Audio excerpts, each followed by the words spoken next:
عالم ارواح ہمیں یاد کیوں نہیں ہے؟ یہ بڑا انٹرسٹنگ سوال تھا اور مجھے خود تجسس ہوا اس کو جاننے کے لیے، تو میں نے کہا اس کو سب سے پہلے رکھ لیتے ہیں۔ اچھا، یہ سوال واقعی انٹرسٹنگ ہے اور اچھا ہے، ضروری سوال ہے، کیونکہ یہ ایک انسٹنٹ تھاٹ آتی ہے دماغ میں جب ہم یہ سوچتے ہیں کہ اگر ہم نے عالم ارواح میں ایک وقت گزارا ہے کسی بھی شیپ میں، اور ہم نے الستو بربکم کا وعدہ بھی کیا ہے، اور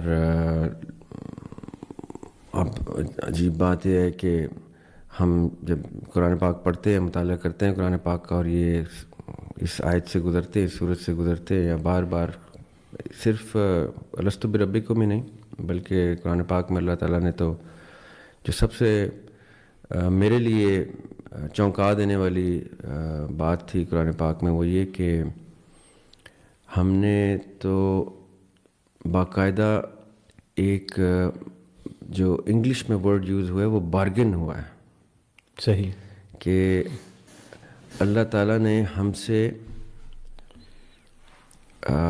سودا کیا ہے اس چیز کا کہ میں نے تم سے تمہاری جانوں کا سودا کیا ہے جس کے بدلے میں تمہیں جنت دوں گا۔ اچھا، وہ بڑی ڈیٹیلڈ گفتگو ہے، وہ بڑی ڈیٹیلڈ پوائنٹ ہے، لیکن جب ہم یہ چیزیں پڑھتے ہیں اور ہمیں اس چیز کا اندازہ ہوتا ہے کہ ہم لوگ اتنی تفصیل سے گفتگو کر کے، میثاق کر کے، وعدے کر کے، ایکسچینج ڈسکس کر کے دنیا میں آ جاتے ہیں، اور پھر جب ہم یہ آیات پڑھتے ہیں اور ہمیں یہ معلوم ہوتا ہے کہ ہم یہ سب کچھ ایک فیز گزار کے آئے ہیں وہاں پہ جہاں یہ سارا کچھ طے ہوا ہے، اور وہ کوئی آسان سی چیز بھی سنائی نہیں سمجھ میں آتی وہ کہ بھئی یہ پھر اگر ہم نے ایسا اتنا کوئی ڈیٹیلڈ وعدہ کیا تھا تو پھر ہمیں کوئی ایسی انڈیکیشن کیوں نہیں ملتی لائف میں؟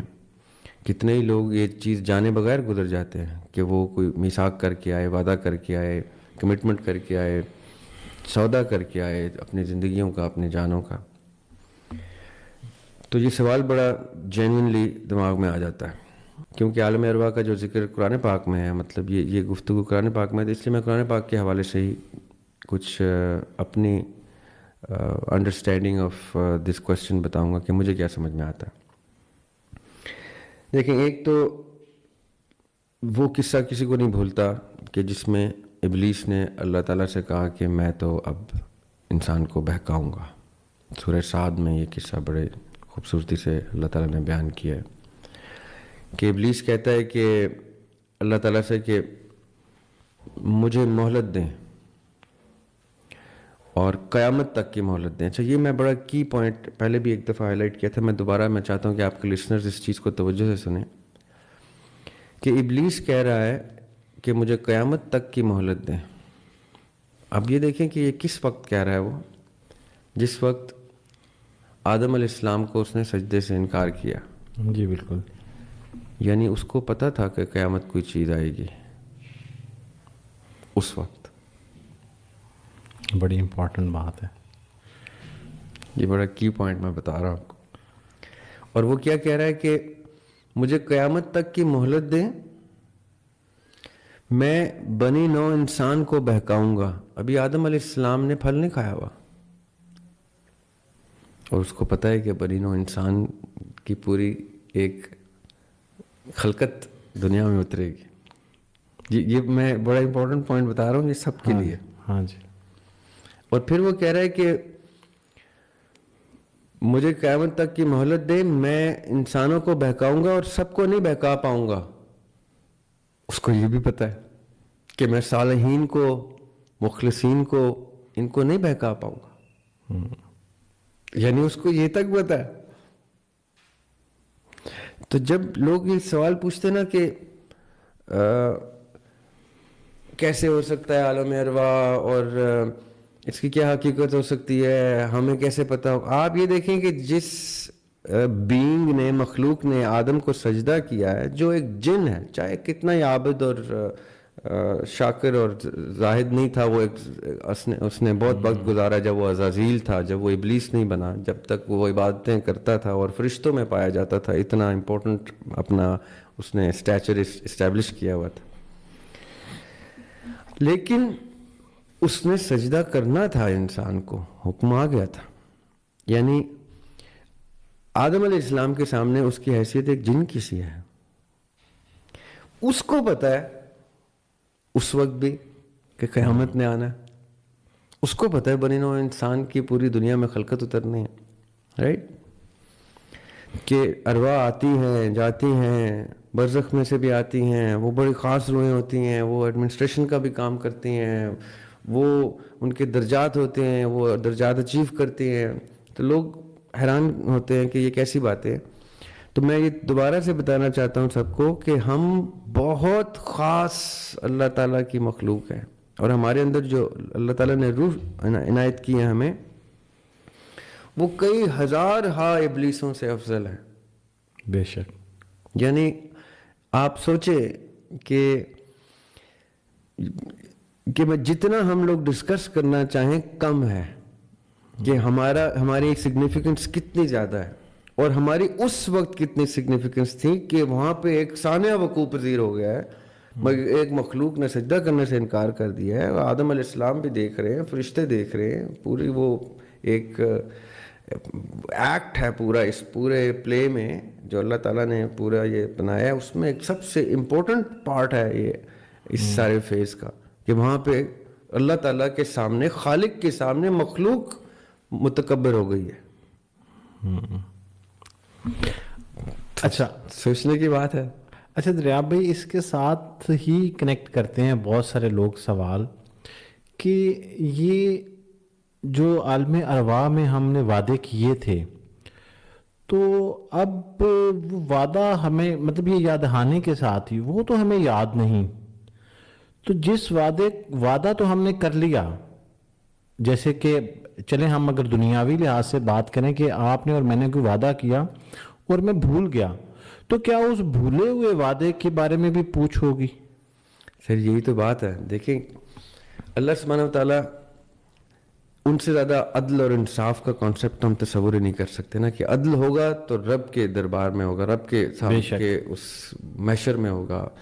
انصاف ہوگا تو رب سے افضل انصاف تو کوئی کانسیپٹ ہی نہیں، ہم تصور ہی نہیں کر سکتے کہ خالق کا انصاف جو ہوگا وہ سب سے معتبر اور سب سے اعلیٰ انصاف ہوگا. صحیح. تو جب اللہ تعالیٰ قرآن پاک میں بار بار کہتے ہیں کہ یہ کتاب یاد دہانی کے لیے ہے. یاسر بھائی دیکھیں، سب آڈینس ہماری یہ سن رہی ہے. میں جب بھی آپ سے کوئی چیز، میں ابھی آپ سے کہتا ہوں یاد کریں، تو سب سے پہلے آپ الرٹ ہوں گے کہ میں آپ کے کسی حافظے کی چیز کی گفتگو کرنے لگا ہوں. جی بالکل. میں آپ سے ایسی کوئی بات نہیں یاد کرنے کو کہہ سکتا جو آپ کے مشاہدے سے پرے ہے، رائٹ؟ وہ آپ نے دیکھا ہے یا سنا ہے یا پڑھا ہے تو آپ کو یاد ہوگا، رائٹ؟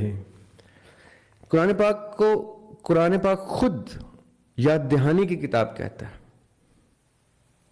رائٹ؟ اور انبیاء علیہ السلام کو بھی قرآن پاک میں یہی انسٹرکشنز دی گئی ہیں اللہ تعالیٰ کی طرف سے کہ ان کو یاد دہانی کروانی ہے، اور اس سے زیادہ نہیں. اس کے بعد اللہ تعالیٰ جانے کہ وہ ہدایت کس کو دیتے ہیں کس کو نہیں دیتے، رائٹ؟ ٹھیک ہے.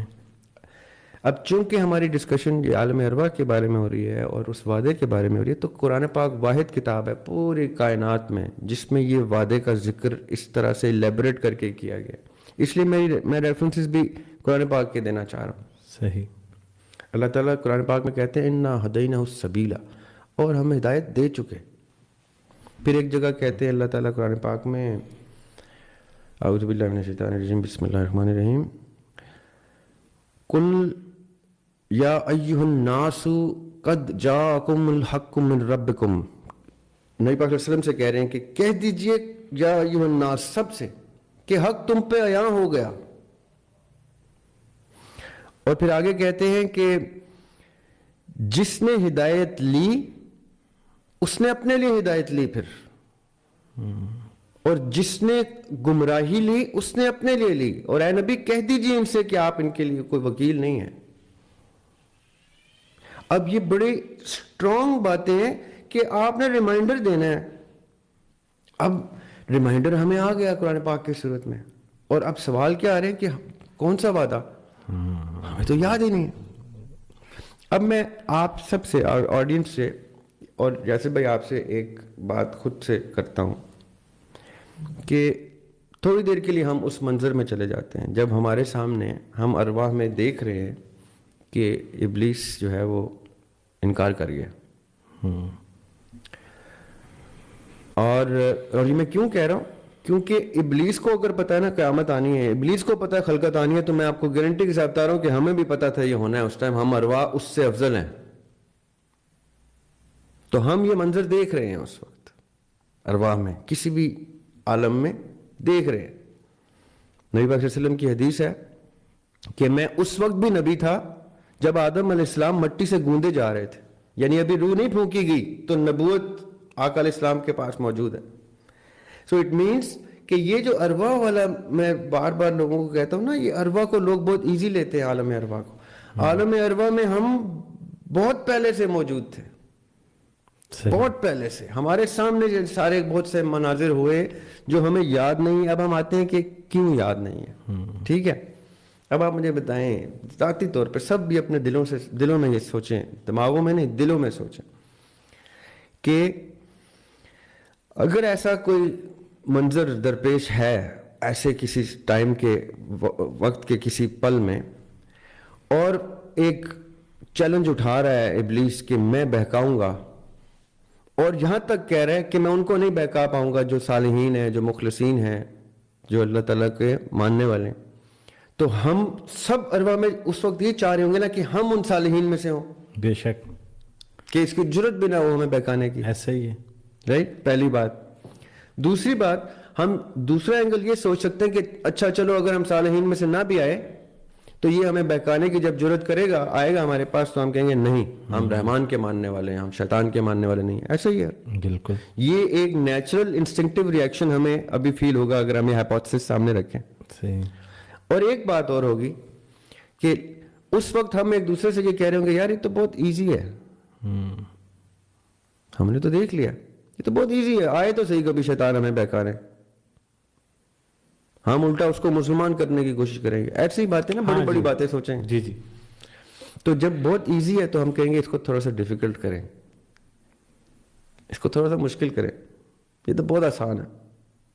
تو مشکل کیا ہم نے کروایا کہ یا اللہ اگر آپ ہمیں یہ والا منظر بھلا بھی دیں ہم تب بھی ثابت کریں گے کہ ہم آپ کے ماننے والے. واہ. اچھا, آج بھی ہم جب کبھی گفتگو کرتے ہیں دریاب بھائی تو ہم اکثر یہ کہتے ہیں کہ میں جیسے کسی شدت میں ہم بات کریں, ہم کہتے ہیں میں بھول کے بھی یہ کام نہیں کروں گا.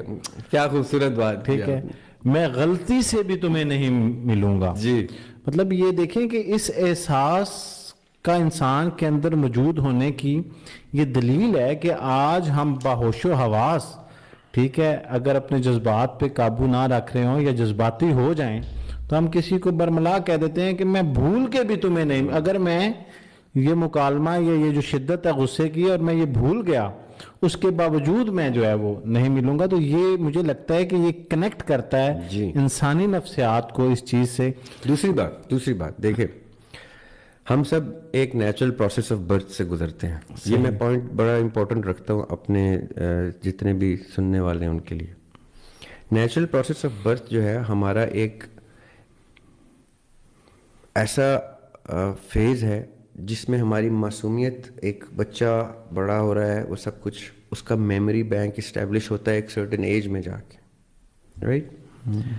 وہ جو میموری اریز ہوتی ہے نا, جو میموری نہیں ہوتی ہماری پہلے 2 سال, یا سائنٹیفکلی جو بھی وہ سائنس کے اسٹوڈنٹس اور ایکسپرٹ زیادہ بہتر بتائیں گے کہ میموری بینک ایگزیکٹلی کس ایج میں اسٹیبلش ہوتا ہے. میرے اندازے میں 2 سال کے قریب شروع ہو جاتا ہے میرے اندازے میں. صحیح. تبھی 2 سال تک کی مختلف انسٹرکشنز ہیں قرآن پاک میں 2 سال کی عمر تک کی. کیونکہ اس سے پہلے تک کا جو فیز ہے اس میں مدر کی سینٹٹی ہوتی ہے ایک, وہ میموری بینک کا بعد میں بننا میں سمجھ سکتا ہوں اور میرے سننے والے بھی سمجھ سکتے. کہ میموری بینک 2 سال کے بعد ہی بننا چاہیے. اس کے بہت سے ایسے مراحل ہیں جس سے ہم گزرتے ہیں جو ہمیں یاد ہونے نہیں چاہیے. رائٹ؟ صحیح. اب یہ وہ مراحل ہیں جو واجب ہے کہ ہماری میموری میں نہیں رہنے چاہیے اور آج تک نہیں ہے. رائٹ؟ اب ایک تو یہ وجہ ہو گئی بڑی کلیئر کہ اس سے پہلے کی میموری یا میموری کا ہونا. لیکن یہ میں آپ کو بتا دوں گارنٹی کے ساتھ کہ روح کا اپنا انٹلیکٹ ہے. روح کی اپنی میموری ہے. روح اٹ سیلف ایک علم کی روشنی ہے. علم کی اس کو جو کچھ پتا ہے، جو میں سمجھتا ہوں وہ میں پبلکلی بتا نہیں سکتا. جو میں سمجھتا ہوں کہ روح کے پاس کس کس چیز کا علم ہے، جو میں ذاتی طور پہ اپنے مطالعے مشاہدے سے اخذ کر چکا ہوں کہ روح کے پاس کیا کیا ہے، میں پبلکلی نہیں بتا سکتا. کیوں؟ کیونکہ میرے بیان پہ بہت سے ریسٹرکشنز ہیں. ہمیں اجازت بھی نہیں ہے قرآن کی اور دینی تعلیمات کے مطابق کہ تخیل میں تو آپ کے پاس سوچنے کی بہت گنجائش ہے، بیان کے اوپر بہت سی ریسٹرکشنز ہیں کہ آپ کیا چیز آپ کو نہیں بھی کہنی چاہیے اگر آپ کو پتہ چل بھی گئی ہے تو. رائٹ؟ میں ایک چھوٹی سی مثال دیتا ہوں کہ ہم نے بڑا قصہ پڑھا ہوا ہے منصور حلاج کا کہ اس نے کیا کہنا شروع کر دیا تھا، انا الحق. جی. تو جب جنید بغدادی کو بتایا گیا رحمۃ اللہ علیہ کو کہ آپ کے تو بڑے کلوز ہیں اور وہ یہ بات کریں، تو جنید بغدادی نے کہا تھا میری ایسی کوئی تعلیمات نہیں ہے، اس کو اگر تم نے سزا دینی ہے تو دے دو. اب کیونکہ سزا کس چیز پہ مل رہی ہے، اس کو قتل کس چیز پہ کیا گیا؟ بیان پہ. سوچنے پہ نہیں، بیان پہ. تو میں ایسی کوئی چیز بیان نہیں کرنا چاہتا جس پہ کسی وجہ سے کوئی شخص یہ سمجھے کہ یہ نہیں کہنا چاہیے تھا. تو میں روح کے سرٹن ایسپیکٹس پبلکلی بیان نہیں کرنا چاہتا. میں چاہتا ہوں لوگ اس کو خود سے بھی ریسرچ کر کے پڑھیں کہ روح کے پاس کیا کچھ ہے. رائٹ؟ روح it self is the knowledge جس کو ہم جیسے ہم کہتے ہیں نا قرآن پاک میں اللہ تعالیٰ کہتے ہیں اللہ ولی الذین آمنوا یخرجہم من الظلمات الی النور. اللہ تعالیٰ تمام مومنین کا ولی ہے جو یخرجہم نکالتا ہے من الظلمات اندھیروں میں سے الی النور نور کی طرف، جہالت میں سے علم کی طرف، اندھیرے میں سے روشنی کی طرف. تو یہ جو نور کا ورڈ یوز ہوتا ہے علم کے لیے یہ بڑا خوبصورت ورڈ ہے، دا لائٹ آف نالج. امر ربی جو ہمارے اندر موجود ہے وہ بھی لائٹ آف نالج ہے. اب اس لائٹ آف نالج کے پاس کس لیول کا نالج ہے، یہ جس نے جتنا حاصل کیا وہ بھی کنٹین نہیں کر سکا، وہ بھی باہر آ گیا اس کا. وہ اتنا خطرناک قسم کا نالج ہے. رائٹ؟ اب جب یہ نالج آپ کے پاس موجود ہے تو مجھے بتائیں کہ آپ کو صرف ریمائنڈر ہی چاہیے نا. جیسے میں نے پہلے آپ سے کہا کہ میں آپ سے وہی کچھ پوچھ سکتا ہوں جو آپ کے حافظے میں ہے. رائٹ؟ میرے حافظے میں برین کی بات تو ہو ہی نہیں رہی، میرا برین تو بعد میں باڈی میں اسٹیبلش ہوا ہے. قرآن پاک میرے اس حافظے کو ریمائنڈ کروانا چاہ رہا ہے جو میری روح کے پاس موجود ہے. الذین یؤمنون بالغیب، اللہ تعالیٰ قرآن پاک میں کہہ رہے ہیں کہ یہ وہ لوگ ہیں ہدی للمتقین، یعنی کس کے لیے ہدایت ہے یہ کتاب؟ جو متقی ہیں. اب ہم سوچتے ہیں متقی کون ہے، تو اگلی لائن میں اللہ تعالیٰ کہہ رہے ہیں الذین یؤمنون بالغیب، یہ وہ لوگ ہیں جو غیب پہ ایمان لاتے ہیں. اب غیب پہ ایمان کا مطلب یہ نہیں ہے کہ کسی نہ ہوئی چیز کے اوپر ایمان.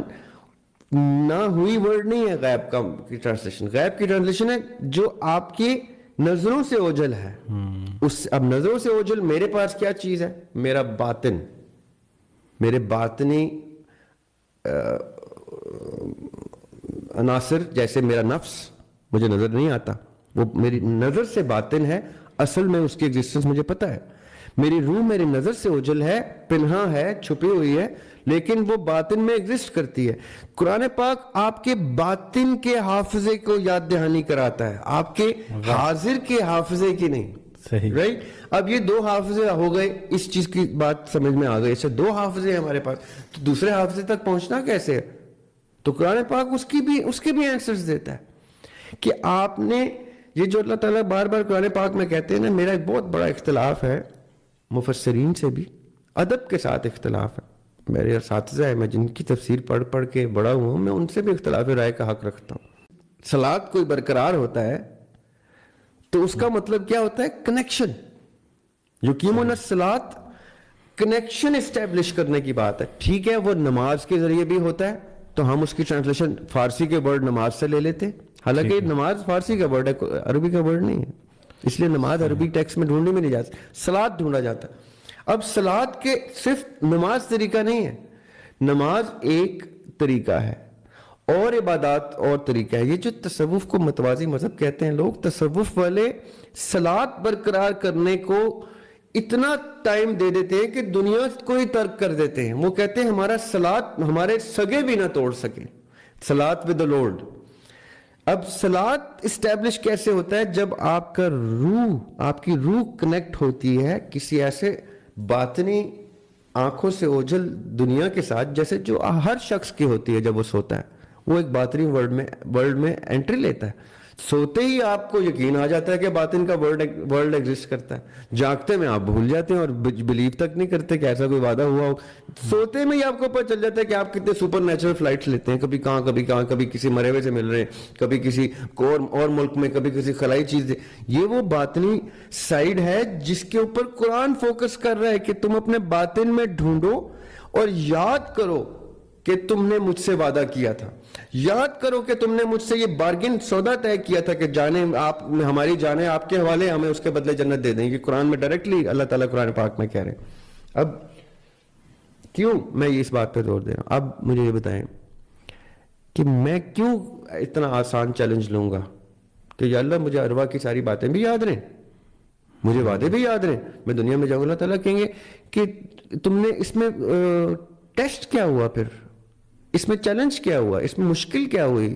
تو ابلیس کے ساتھ اگر میں آج آپ کو ایسے جادو کی چھڑی گھماؤں اور آپ کو عالم ارواح کا وہ منظر یاد آ جائے تو اس کے بعد تو ویسے مسئلے سے ہماری پیشانی نہیں ہٹے گی. The challenge is to read Quran and to believe it. اور پھر آپ کہیں کہ اللہ تعالیٰ اتنے کلیئر ورڈز میں کہہ رہے ہیں تو اب تو چیلنج ایکسیپٹڈ. اس کے بعد سے ہم اور شخص ہوں, ہمیں پتا ہو اسپاٹ لائٹ اوپر سے آ رہی ہے, اتنا بڑا مجمع ہمیں آبزرو کر رہا ہے ڈیلی بیسس پہ, اور وہ کہہ رہے ہیں کہ اب یہ کیا کرے گا, اب کیا کرے گا, اب کیا کرے گا. شیکسپیئر کو سمجھ آ گئی تھی آل دا ورلڈ اسٹیج. مسلمان ہے وہ پریشان ہے کہ ہمیں کیسے یاد آئے. اس کی ہم نے آپ کی پچھلی سے پچھلی پوڈ کاسٹ میں پرپز آف لائف آپ نے ٹچ کیا. ہاں جی بالکل. تو پرپز آف لائف میں میں نے 3 انڈیکیٹر دیے تھے کہ آپ 3 انڈیکیٹرز کے اوپر چلیں, اور میں ریپیٹ نہیں کروں گا تاکہ وہ لوگ جنہوں نے نہیں دیکھی وہ دیکھیں وہ پوڈ کاسٹ, کہ ان 3 انڈیکیٹرز پہ چلیں. میری گارنٹی ہے آپ کو کہ آپ کو وعدہ یاد آ جائے گا انشاءاللہ. آپ اگر ان 3 انڈیکیٹرز پہ چلنا شروع کریں, ڈیووٹڈ ریلیجسلی چلیں اس کے اوپر, تو آپ کہیں گے مجھے یاد آ گیا میرا وعدہ کیا تھا. ریاض بھائی اب اس کے ساتھ سوری بڑا ایک پتہ نہیں یہ نفسیات کا کوئی سوال ہو, آپ نے کیونکہ گفتگو کے دوران کہا تو مجھے لگا کہ یہ پوچھنا چاہیے, یہ دل بھی سوچنے کی صلاحیت رکھتا ہے؟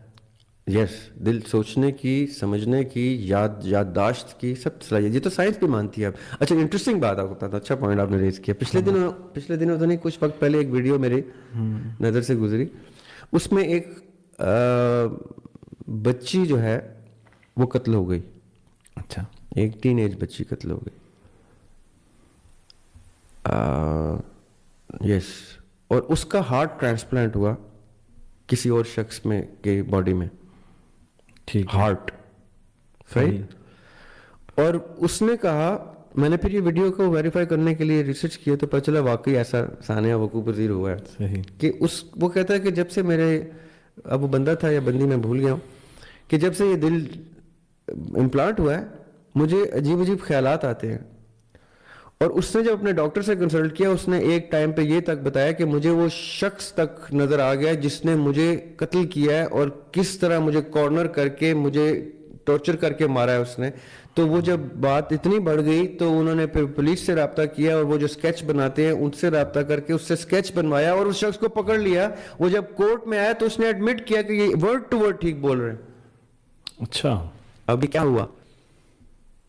نہیں یہ تو پھر دل نے میمورائز کر لیا اس کو, میموری حافظہ جو ہے جی وہ تو برین کا کام ہے. اب میں آپ کو ایک بات بتاتا ہوں, پتہ نہیں لوگ مائنڈ کریں گے میری یہ بات, لیکن میں چاہتا ہوں کہ یہ بات میں پبلکلی بھی کروں.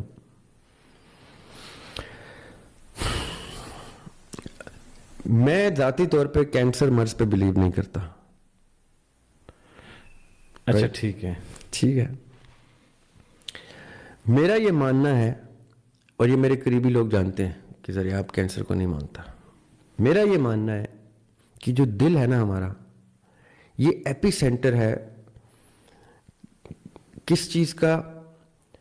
ہماری ان شاک ویوز کا جو صدمے کی صورت میں, خوشی کی صورت میں, ایمان اعتقاد کی صورت میں, محبت کی صورت میں, عشق حقیقی, عشق مجازی کی صورت میں, اور پھر امت کی محبت, نیشن, کنٹری, فلیگ, پیٹریوٹزم, یہ جس لیول کے جو ایکسٹریم جذبات ہیں ہمارے, ان سب کا ایپی سینٹر ہمارا دل ہے. قلب ایپی سینٹر ہے آپ کی اس شاک ویو کا جو کسی بھی ایموشن کی صورت میں آپ کو ٹکرائے گی آ کے, رائٹ. جیسی وہ آگے ٹکرائے گی اس کا ایک ریئیکشن جنریٹ ہوگا آپ کی باڈی میں. اگر وہ خوشی ہے تو وہ اس کا ایک پازیٹیو شاک ویو آئے گی. شاک ویو ضرور ہوگی. لوگ لاٹری نکلتی ہے مر جاتے ہیں, پتہ ہے آپ کو؟ ہاں جی. کتنے انسان ہیں ایسے ہوئے ہیں, وہ $1 ملین لاٹری جیتی, وہ خوشی سے مر گیا, وہ $1 ملین تو اس کی قاتل بن گیا نا اس کا. اب وہ شاک ویو برداشت نہیں ہوئی خوشی کی بھی, اور خدا نہ خواستہ غم کی بھی شاک ویو میں لوگ انتقال کر جاتے. جیسی شاک ویو آتی ہے, وہ فریڈرک نیچے نے کہا تھا, what doesn't kill you makes you stronger, right? جیسے شوق ویو آئی اس نے آپ کو نہیں مارا تو اس نے میرے, اب یہاں سے اگر نیچے ختم ہو گیا اور دریاب ہاشمی کا فلسفہ شروع ہو گیا. وہ کیا ہے کہ جیسی شوق ویو آئی اس نے آپ کی پوری باڈی کے مولیکولر اسٹرکچر کو ڈسٹرب کیا. ہمارا دل 72 بیٹس پر منٹ پہ دھڑکتا ہے, ٹھیک ہے, اگر آئیڈیل ہے تو. صحیح. اور یہ بڑے انٹرسٹنگ 72 کا نمبر ہے, 72 بیٹس پر منٹ. صحیح. اگر 72 سے نیچے ہے تب بھی آپ غلط ہے, یعنی سسٹم میں کوئی خرابی ہے. 72 سے اوپر ہے تب بھی سسٹم میں کوئی خرابی ہے. یہ ایسا خوبصورت 72 کا ایک ہنسا ہے کہ دل 72 دفعہ ایک منٹ میں دھڑک رہا ہے تو آپ نارمل چل رہے ہیں. صحیح, رائٹ. یہ جو 72 بیٹس ہیں یہ پورے مولیکولر اسٹرکچر میں ایک ردم جنریٹ کرتے ہیں. جیسے کوئی شاک ویو آتی ہے تو دل تیز سے دھڑکتا شروع ہو جاتا ہے اور وہ مولیکولر اسٹرکچر ڈیمیج ہونا شروع ہو جاتا ہے. آپ سمجھیں کہ زلزلہ آ گیا ایک ریکٹر سکیل میں بہت ہائی لیول کا ود ان یور باڈی. صحیح. تو اس وقت کیا ہوتا ہے کہ آپ کا جو ویکسٹ آرگن ہے, سیلولر اسٹرکچر تک, بلڈ کے سیلز تک جو ویکسٹ پوائنٹ ہے نا, وہ ڈیمیج ہو جاتا ہے. اور سائنس کو سمجھ نہیں آتی, سائنس اس کو کینسر کہہ دیتی ہے. میں جو بات کہنا چاہ رہا ہوں نا کہ مجھے کینسر پہ یقین نہیں ہے, وہ کیا ہے؟ Cancer is the visibility of the damage that the shock wave has caused. Cancer اس چیز کا عکس ہے جو اس صدمے نے آپ کے ایپی سینٹر پہ ہٹ کر کے, دل کو ہٹ کر کے آپ کے ویکسٹ پورشن, چاہے وہ جینیٹکلی کوئی چیز ویک آ رہی ہے آپ کی بلڈ لائن میں, کئی لوگوں کی ڈیزیز ٹریول ہوتی ہیں, کوئی چیز ویک ہوتی ہے, یا آپ کی خوراک اور آپ کی میل نرشمنٹ سے آپ نے اپنا کوئی آرگن ویک کیا, آپ کو پتہ ہی نہیں تھا کہ کون سا آرگن ویک چل رہا ہے. اس شاک ویو نے عیاں کر دیا کہ اس پورشن میں جا کے ڈیمیج رک گیا, جا کے سب سے زیادہ ڈیمیج ہو رہا ہے. ڈاکٹرز کے پاس آپ گئے تو ڈاکٹرز نے کہا آپ کو تو جو کینسر ہے, اور اس سٹیج کا کینسر ہے, اور یہ کرنا پڑے گا اب ہمیں. ڈاکٹر نے کہا میں نے وہ نکالنا ہے آرگن جو آرگن کینسر کا سے لاحق ہے. میں کیا کہتا ہوں, وہ علاج نہیں ہے. علاج کیا ہے کہ شوق کس چیز سے آ رہا ہے. اگر آپ اس مرض کو دور کر دیں گے, اس سورس کو, تو آپ کا وہ مرض ٹھیک ہو جائے گا. یہ میرا اس لیول کا ماننا ہے کہ میں یہاں تک کہتا ہوں کہ کینسر پیشنٹ سے مجھے ملوائیں. میری مدر کو کینسر ڈکلیئر ہوا تھا, میں نے نہیں مانا تھا. میں نے 2,000-2,500 پیجز کا اس کے اوپر تھیسس تیار کیا ہوا ہے. میں نے کوئی 1,500 لوگوں سے ٹیسٹیمونیز لیں جو کینسر سے گزرے. میں نے 10-15 ڈاکٹرز پاکستان کے, امریکہ کے, جہاں جہاں میرا ہاتھ پڑتا ہے. میرے لیے تو کینسر میری والدہ کو ڈائگنوز ہوا تھا اور صدمہ میرے دل پہ پڑا تھا, تو میں تو پاگل ہو گیا تھا. میں نے تو بہت ریسرچ کی. میں نے اپنے بھائیوں سے کہا کوئی سرجری نہیں کرانی جب میں نے ریسرچ کمپلیٹ کی. میں نام نہیں لیتا, بڑے بڑے ہسپتالوں کے ڈاکٹروں کے پاس میں بحث کرنے گیا, میں نے کہا جی یہ بتایا یہ کینسر میں ایسے کیسے ہوتا ہے ویسے کیسے ہوتا ہے, وہ غصہ کر گئے کہ آپ تو بہت بڑے ڈاکٹر سمجھ رہے ہیں اپنے آپ کو. تو میں کہتا جی کیونکہ میری ماں کو کینسر ہوا ہے تو اس نے مجھے ڈاکٹر بنا دیا, اور وہ بھی آنکولوجسٹ بنا دیا اس نے مجھے, اس نیوز نے خالی. تو پوائنٹ کیا ہے میرا کہ دیر از, آئی بلیو کہ there is no such cancer, you have to diagnose it well. کہ کیا, اور یہ سننے والے سب کو میں بتا رہا ہوں جن کے گھروں میں ایسی کوئی چیز خدا نخواستہ اناؤنس ہو گئی ہے, اس مریض کو اس کا سب سے پیارا شخص جس کے ساتھ وہ اوپن اپ ہو سکتا ہے اس کو اکیلے میں بٹھائیں. یہ میں آپ کو علاج بتانے لگا ہوں تاکہ مجھ تک نہ رابطے شروع ہو جائیں کہ جی کینسر کا علاج بتائیں ذرا آپ بھائی. میں آپ کو ابھی سے سب کے کینسرز کا علاج آپ لوگوں کو دے دیتا ہوں. ان کو بٹھائیں, ان کو کہیں ڈیڈی یا ممی یا ہوم سویور جو جن کو اکیلے میں بلائیں بٹھائیں اور کہ وہ کون سا درد ہے, دکھ ہے, درد نہیں دکھ ہے جو آپ کو لاحق ہے, وہ جب آنسوؤں کے ساتھ آپ کو وہ دکھ بتائیں گے, ہو سکے تو اسی وقت اس کو انڈو کریں. میں آپ کو بڑی بڑی مثالیں دے سکتا ہوں کیونکہ میرے پچھلے 15-20 سال میں اپنے دوستوں کو اس طرح یہ بتایا ہے. میرے جو دوست سن رہے ہوں گے وہ بھی ہنس رہے ہوں گے کہ صحیح کہہ رہا ہے کیونکہ اس نے یہ اس طرح کر کے ہمیں ہمارے بڑوں کے کینسر کا علاج بتایا تھا.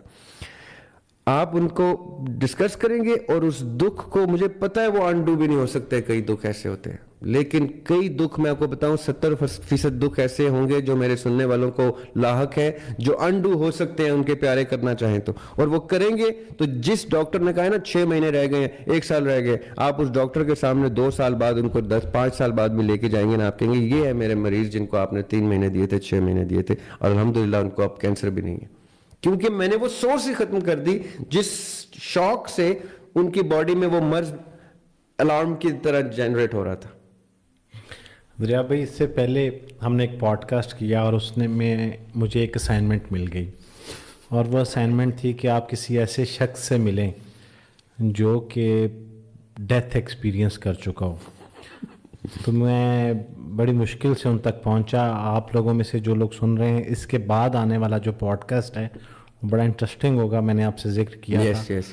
تو ہم نے ایک ایسے شخص کو پوڈ کاسٹ کر لیا ہے, ریکارڈ ہو چکا ہے, ایڈٹ ہے, لگ جائے گا, جنہوں نے ڈیتھ کو ایکسپیرینس کیا ہے. مجھے خود بڑا تجسس ہے, میں پوڈ کاسٹ دیکھوں گا. ہاں جی. اور اب آپ نے مجھے دوسری اسائنمنٹ جو آج دے دی ہے وہ یہ ہے کہ میں کسی کینسر سروائیور سے ملوں اور اس سے یہ پوچھوں جنہوں نے ریکوری کر لی ہے کہ, اور بہت سارے لوگوں کو میں ذاتی, جنہوں نے میڈیکلی ریکوری نہیں کی ان کو بلانا ہے. ہاں, میڈیکلی ریکوری نہیں کی. میں جانتا ہوں 1-2 لوگوں کو, اگر وہ کیمرے پہ, کیونکہ آف دا ریکارڈ تو انہوں نے میرے سے یہ شیئر کی ہے چیزیں, لیکن بہت سارے لوگ کیمرہ پہ ہیزیٹیٹ کرتے ہیں, نہیں بتانا چاہتے. اگر کوئی ایگری ہوا اور بتانا چاہے تو میں ضرور ان کو لے کے آؤں گا. لیکن میڈیکل سائنس کی جو تھیوری ہے نا وہ اس فلسفی سے ٹوٹل اپوزٹ ہے. وہ تو آپ خود جانتے ہیں ساری چیزیں. وہ تو کہتے ہیں کہ اسٹیم سیلز کی ریپروڈکشن کا پروسیس رک جاتا ہے, پھر وہ جگہ کاٹنی پڑتی ہے. یاسر بھائی میری ڈاکٹر سے بحث ہوئی ہے ان کے باتوں پہ. اچھا, ویسے بہرحال طریقہ علاج ہے, اور جو لوگ کروا رہے ہیں اس سے میرے خیال سے انکار تو پھر بھی نہیں کیا جا سکتا. میں آپ کو ایک اور ایگزامپل دیتا ہوں, میں آپ کو ایک چھوٹی سی ایگزامپل دیتا ہوں. میں 2 دن مسلسل جاگتا ہوں جان بوجھ کے, ٹھیک ہے, اور میرے سر میں درد شروع ہو جاتا ہے. تو ڈاکٹر کیا کرے گا پتہ ہے آپ کو؟ گولی کس چیز کی دے گا؟ سر کے درد کی. سر کے درد کی. جبکہ مرض کہاں سے ہو رہا ہے؟ میرے جاگنے کی وجہ سے, رائٹ. اگر وہ مجھے یہ کہے, سن لے کہ بھئی آپ نے ایسا کیا چینج کیا اپنے روٹین میں, میں کہوں جی میں 2 دن سے جاگ رہا ہوں, کہے گا اوہو تو گولی کھانے کی ضرورت نہیں ہے, ٹھیک ہے, گرم دودھ کا گلاس پئیں, ریلیکس کریں, شاور لیں اور سو جائیں, درود شریف پڑھیں 10-11 دفعہ, 12ویں دفعہ سو چکے ہوں گے, رائٹ. اور جیسے آپ سو جائیں گے, آپ نیند پوری کر لیں گے تو آپ کے سر میں آرام آ جائے گا, اگلے دن آپ فریش اٹھیں گے. اب اس نے دوائی نہیں دی, اس نے علاج دیا. جتنے ڈاکٹرز ہیں نا, اور یہ سب ڈاکٹرز بھی سن رہے ہیں اور وہ مانیں گے اس بات کو کہ وہ کینسر کی دوائی دیتے ہیں, یا وہ باڈی پارٹ ہی کاٹ لیتے ہیں, یا وہ کیمو تھراپی سے گزارتے ہیں اور کیمیکل ٹریٹمنٹ سے گزارتے ہیں, رائٹ, اور اس کو ایک دوائی پہ لگا دیتے ہیں جس دوائی کو وہ کھاتے. وہ علاج اس پورشن کا کرتے ہیں جس پورشن میں کینسر ہے, ٹھیک ہے. وہ اس ایکٹ کا نہیں کرتے جس ایکٹ سے کینسر اسٹیبلش ہوا. جیسے میں جاگ کے ہیڈ ایک ٹریگر کر رہا ہوں تو میں جاگنا بند کر دوں گا غلط یا ضرورت سے زیادہ, تو میرا ہیڈ ایک خود ٹھیک ہو جائے گا. میرا ماننا ہے, اب یعنی ڈاکٹرز مجھے غلط نہ سمجھیں, میرے پوائنٹ کو سمجھیں, کہ اگر مریض یہ آپ کو خود سے بتا دے کہ مجھے یہ پرابلم ہوا تھا جس وجہ سے مجھے لگتا ہے کہ مجھے یہ کینسر ہوا ہے, تو آپ دونوں علاج کر سکتے ہیں نا, کہ اچھا اب وہ تو ہو گیا ہے, اب فلاں باڈی پارٹ آپ کا, فلاں آرگن تو ڈیمیج ہو گیا ہے, اس کو تو ہمیں ٹریٹ کرنا پڑے گا نا, اس کو چاہے دوائی سے کرے, ریڈیو سے کرے, کیمو سے کرے, جس سے بھی کرے, وہ تو ہمیں کرنا پڑے گا. لیکن یہ جو ریکرنس ہوگی اس کی, کتنے ہی کیسز ایسے ہوتے ہیں یاسر بھائی جس میں وہ باڈی پارٹ تک ریموو ہو جاتا ہے اور پھر کچھ عرصے کے بعد ریکرنس ہو جاتی ہے اس کی, اور وہ ٹیومر یا وہ چیز کہیں اور ڈیولپ ہو جاتی ہے. تو مجھے یہ بتائیں سائنس کیا اس کا جواب دے گی کہ ہم نے تو وہ نکال دیا تھا, پھر کہاں سے آیا؟ تب سائنس کو خیال آئے گا کہ وہ پوچھیں گے پیشنٹ سے, ایسا آپ کیا کرتے ہیں بھیا کہ یہ بار بار آ جاتا ہے, اور کہ جی میرا بچہ ملک چھوڑ کے چلا گیا ہے اور پردیس کاٹ رہا ہے اور مجھے اپنے بچے سے اتنی محبت ہے کہ میں اس کے غم میں پاگل ہوں. تو ڈاکٹر کہے گا اس کو واپس بلا لو یار, تمہیں تو تمہارا بازو بھی نہ کاٹنا پڑتا ہے جو ہم نے کاٹ دیا. واہ, یہ اب جو اگلا پوڈ کاسٹ ہے یہ بڑا زبردست ٹاپک ہے اور میں اس کو مزید ڈسکس کرنا چاہ رہا ہوں, لیکن کیونکہ بہت سارے سوالات ہیں پھر لوگوں کا یہ شکوہ بھی ہوتا ہے. ایک چیز کی اب میں وضاحت کرتا چلوں, کیونکہ ابھی آپ نے ایک ذکر کیا کہ لوگ پھر مجھ سے یہ پوچھنا نہ شروع کر دیں. تو بھائی بہت سارے لوگ ہمارے نا کامنٹ سیکشن میں آتے ہیں, میسنجر پہ آتے ہیں, واٹس ایپ نمبر بھی کیونکہ ہم نے دے رکھا ہے, تو وہ اپنے مسائل کو لے کے کہتے ہیں کہ جی آپ ہمیں ریاب ہاشمی صاحب کا ڈائریکٹ نمبر دیں, ہم ان سے پرسنلی بات کرنا چاہتے ہیں, ملنا چاہتے ہیں, مسئلہ بیان کرنا چاہتے ہیں. تو اس پوڈ کاسٹ کے کامنٹ سیکشن میں آج کیونکہ میری بات ہوئی ہے ریاب بھائی سے اس کو لے کے پوڈ کاسٹ سے پہلے, تو اس کے کامنٹ ڈسکرپشن میں آپ کو ایک نمبر مل جائے گا. اگر آپ اس نمبر پہ بات کریں گے اور اپنا مسئلہ بیان کرتے ہیں اور ریلیونٹ ہوا تو آپ کو اپوائنٹمنٹ مل جائے گی, اور اس کی تفصیلات جو ہیں وہ وقت کی وہ ساری اسی نمبر سے ملتی ہیں. ہمارے پاس کوئی ایسا سورس نہیں ہے, میں بارہا بتا چکا ہوں کہ آپ جتنے لوگ ہمیں ریکویسٹ کرتے ہیں نمبر دینے کا, مجھے احساس ہے اس چیز کا کہ ہمیں ضرور بات کروانی چاہیے, لیکن یقین جانیں کہ اس طرح کے میسیجز کی تعداد سینکڑوں میں نہیں ہزاروں میں. اگر ان ہزاروں لوگوں کو نمبر دیا جائے تو کسی ایک شخص کے لیے ممکن نہیں ہے کہ دن بھر کالز لینا. بہرحال اس کا ایک سولوشن ہم نے رکھا ہے, آپ پلیز پوڈ کاسٹ کے ڈسکرپشن میں جائیں اور جتنے بھی لوگ ریاب ہاشمی صاحب سے ٹائم لینا چاہتے ہیں, کچھ ڈسکس کرنا چاہتے ہیں, تو وہ وہاں سے رابطہ کر سکتے ہیں. اچھا, کلب کو ڈسکس کرتے کرتے ریاب بھی ہم اور طرف چلے گئے, اور پھر اب ایک اور سوال لے لیتے ہیں, اور بڑا اہم سوال ہے یہ کہ بعض اوقات ایسا ہوتا ہے, کسی شخص نے کامنٹ سیکشن میں لکھا ہے, یہ لوگ ویسے بڑے انٹرسٹنگ سوال بھیجتے ہیں اور کیسے کیسے ایکسپیرینس ہیں لوگوں کی زندگی میں. سوال یہ ہے جی کہ میں خواب میں کچھ دیکھ رہا ہوں تو فزیکلی اس کی تکلیف میں محسوس کرتا ہوں, جیسے کہ باقاعدہ مجھے کسی نے اگر بازو سے دبایا ہے تو میرے بازو میں تکلیف ہے, میرے کسی جسم کے کسی کی آنکھ کو نوچا گیا ہے تو وہ اس کو پوری آنکھ میں وہ تکلیف محسوس ہوتی ہے. تو خواب میں ہونے والا کوئی بھی پروسیس فزیکلی کوئی شخص جب محسوس کر رہا ہے, یہ کیا فینومینا ہے؟ اچھا, یہ ایک دفعہ مجھے یاد پڑتا ہے کہ تھوڑا بہت ہم نے اس کے اوپر ڈسکشن کی تھی ہمارے پریویس پروگرامس میں سے کسی ایک میں, مجھے ایگزیکٹلی یاد نہیں تھا. میں تھوڑا سا اس کو پھر ایکسپلین کرتا ہوں کیونکہ اس میں بھی میرا خیال ہے ہم ڈیٹیل میں زیادہ نہیں جا سکے تھے. اچھا, یہ بات تو جنہوں نے سوال کیا نا ان کے لیے خاص طور پہ یہ بات آپ طے کر لیں, یہ بات سمجھ لیں کہ اللہ سبحانہ وتعالیٰ نے ہر شخص کو یونیک پیدا کیا ہے. ہمارا تو فنگر پرنٹ اپنے ٹوین بردر سسٹر سے بھی میچ نہیں ہوتا, ہم اتنے یونیک ہیں. صحیح.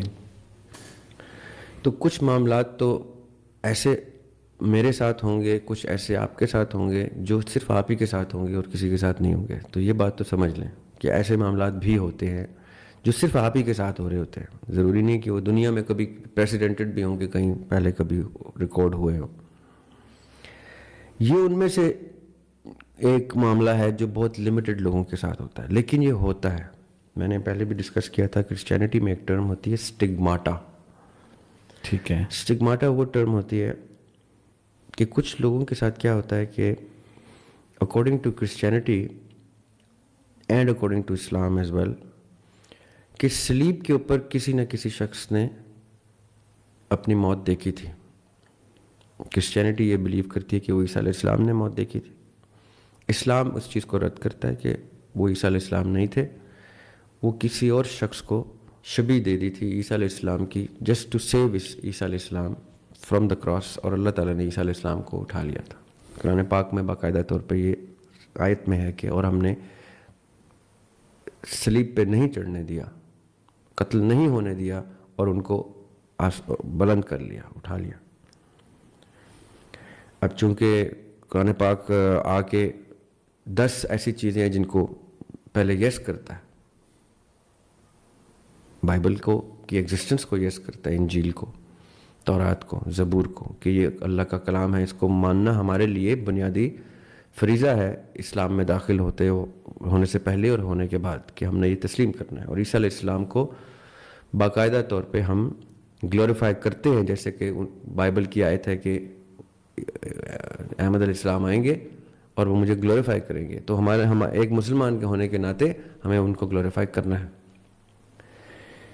لیکن پھر قرآن پاک کہتے ہیں کہ جو چیزیں, جو عقائد بائبل کے اوریجنل اسکرپچر سے تحریف زدہ ہیں, ان کو قرآن پاک آئیڈینٹیفائی کرتا ہے اور بتاتا ہے کہ عیسیٰ علیہ السلام صلیب پہ نہیں تھے, وہ کسی اور شخص کو ویسا اللہ تعالیٰ نے اس وقت دکھایا. یہ میں نے کیوں ذکر کیا؟ سٹگماٹا جو ٹرم ہے کرسچینٹی میں, وہ یہ ہے کہ کچھ بچے ایسے ہوتے ہیں, کیونکہ وہ زیادہ دیر سروائیو کرتے بھی نہیں ہیں, ایسے لوگ مشکل ہوتی ہے, وہ زیادہ دیر نہیں رہتے. ان کے ساتھ کیا ہوتا ہے کہ وہ نیند میں کروسیفائی ہو جاتے ہیں, سلیپ پہ چڑھ جاتے ہیں. سو مچ سو کہ وہ نیند میں چیختے ہیں, چلاتے ہیں, ان کے گھر والے دیکھتے ہیں تو ان کے یہاں پہ زخم ہوتے ہیں کیلوں کے, جو سلیب پہ ٹھوکے جاتی ہیں کیل, وہ یہاں پہ خون نکلتے ہیں اور زخم, اور وہ چیخ رہے ہوتے ہیں ایسے. اور پھر ان کو بچایا جاتا ہے, جگایا جاتا ہے, پھر ان کو وہ پریسٹس کو بلاتے ہیں اور اپنے ایسے اسپریچول ہیلرز کو بلاتے ہیں کہ اس کو کس طرح اس سے نکالا جائے. اسی طرح ہندو مت میں بھی ایک کانسیپٹ ایسا, اور مسلمانوں میں بھی ایسا ہوتا ہے, ہر بلیف کے, اور ایتھیسٹ کے ساتھ بھی ہوتا ہوگا. یہ کچھ خاص لوگ ہوتے ہیں جن کے ساتھ واقعتاً ایسے ہوتا ہے کہ خواب میں کچھ معاملات ہوئے, چوٹ لگی, زخم ہوا یا کچھ, اور جاگے تو وہ زخم ہرا تھا, تازہ تھا. اب یہ ہوتا تو ہے, چلے یہ تو ہمیں سمجھ میں آ گیا, جیسے وہ پوچھ رہے ہیں تو انہوں نے بھی کسی یا اپنا فرسٹ ہینڈ ایکسپیرینس بتایا, یا کسی سے کسی نے ان کو بتایا کہ ایسا ہوتا ہے, اور واقعی ایسا ہوتا ہے. اچھا, کچھ کیسز میں تو ایسا ہوتا ہے کہ میرے جو بڑے بھائی ہیں, سب سے بڑے بھائی, وہ نیند میں چلتے تھے, تو چلتے ہوئے بھی چوٹ لگ جاتی. جب آپ اٹھتے ہیں تو خواب میں ایسا ہی ہوتا ہے کہ وہ کوئی منظر ہوتا ہے, چوٹ لگی ہے, اور وہ واپس آپ اٹھتے ہیں تو اپنے بیڈ پہ ہوتے ہیں, تو دیکھتے ہیں تو زخم تو آیا ہوتا ہے, تو وہ زخم تو چلنے سے آیا ہوتا ہے, کیونکہ وہ چل رہے ہوتے ہیں اور ٹکرا رہے ہوتے ہیں چیزوں سے, اور خواب میں وہ کسی اور چیز سے ٹکرا رہے ہیں, اصل میں وہ کسی اور چیز سے ٹکراتے ہیں, واپس بیڈ پہ آتے ہیں تو وہ زخم لے کے آتے ہیں, اٹھتے ہیں تو کہتے ہیں وہ یہ زخم تو مجھے خواب میں آیا تھا, وہ تو سچ میں بھی آیا. وہ سچ میں اس لیے آیا کیونکہ بھیا آپ نیند میں چلتے رہے ہیں, وہ اگر ہم کیمرے میں دکھائیں تو آپ کو زخم بھی نظر آ جائے کہ کیوں آیا. وہ تو ایک کیس ہی ہوتا ہے کہ جو لوگ نیند میں چلتے ہیں یا ایسی حرکتیں کر جاتے ہیں کہ فزیکلی اٹھ کے کچن میں جا کے چاقو اٹھا لیا اور کچھ کاٹنا شروع کر دیا, اپنا ہاتھ کاٹنا شروع کر دیا. خواب میں وہ کچھ اور نظر آ رہا تھا کہ جی وہ پھل کاٹ رہا تھا یا وہ درخت کاٹ رہا تھا, واپس آ کے وہ بستر پہ خون لت پت آ کے بیٹھ گئے اور اٹھے تو دیکھا تو میں جو درخت کاٹ رہا تھا اور ہاتھ لگا تھا وہ تو سچ میں کٹ گیا, اصل میں وہ کچن سے چاقو اٹھایا ہوا تھا, چوری اٹھائی ہوئی تھی.